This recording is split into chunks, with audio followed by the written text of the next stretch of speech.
Hi, welcome to my channel, JoyNurture.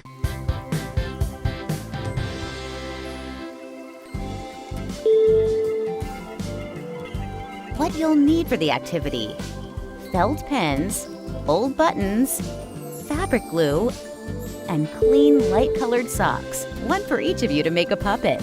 Let's begin. Place one soft sock on your hand, and then gently do the same with your child. Patiently teach them or demonstrate how the fingers and thumb in the sock move to depict mouth movement. Add facial features like eyes, a nose, and a mouth with the felt pens. To further enhance their appearance, sew on buttons for eyes and use wool or fake fur pom-poms for hair and ears. Now that your puppets are ready, here are 3 ways out of the many to make this activity super fun for you and your child. A. Both of your puppets can sing together a nursery rhyme, like row, row, row your boat gently down the stream. Merrily, merrily, merrily, merrily, life is but a dream. B.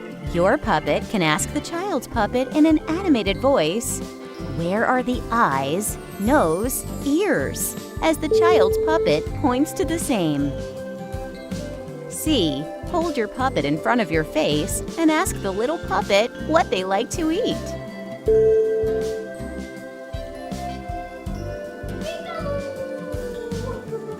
Remember to exercise caution with add-on elements like wool or fur pom-poms, buttons, or stick-on eyes. Ensure that your child doesn't put them in their mouth.